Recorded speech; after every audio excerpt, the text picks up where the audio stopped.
তৃণমূলের পক্ষ থেকে একটা অভিযোগ করা হচ্ছে মৃতদেহের উপরে দাঁড়িয়ে সভা করলো বিজেপি। দেখুন, এগুলো নিকৃষ্ট মানের রুচিহীন কথাবার্তা, ইতর ছাড়া কেউ বলে না।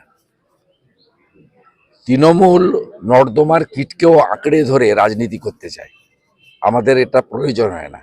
মমতা ব্যানার্জি এবং তার যে সাকরেদদের কত সবাই কত দুর্ঘটনা ঘটিয়েছে তার তালিকা লিখে বলে শেষ করা যাবে না। আমরা তো কখনো বলি না যে মমতা ব্যানার্জি অ্যাক্সিডেন্ট করিয়ে দিয়েছে। এই কয়েকদিন আগে কৃষ্ণনগরে মমতা ব্যানার্জি সভা করতে এসেছিলেন, সব মহিলার সোনার হার ছিনতাই হয়েছে। তাহলে তো মমতা ব্যানার্জি চোর। এই কথার উত্তর তো ওটাই হবে যে মমতা ব্যানার্জি চুরি করিয়েছেন। বিজেপি যদি এই মৃত্যুর জন্য তার উপরে দাঁড়িয়ে রাজনীতি করে, তাহলে মমতা ব্যানার্জিও ওই সোনার হারগুলো চুরির জন্য দায়ী। এগুলো অত্যন্ত নিকৃষ্ট মনের, সংকীর্ণ মনের কথাবার্তা। এগুলো না করে এখানে বরঞ্চ প্রশাসনের পক্ষ থেকে এসে রাজধর্ম পালন করা উচিত ছিল।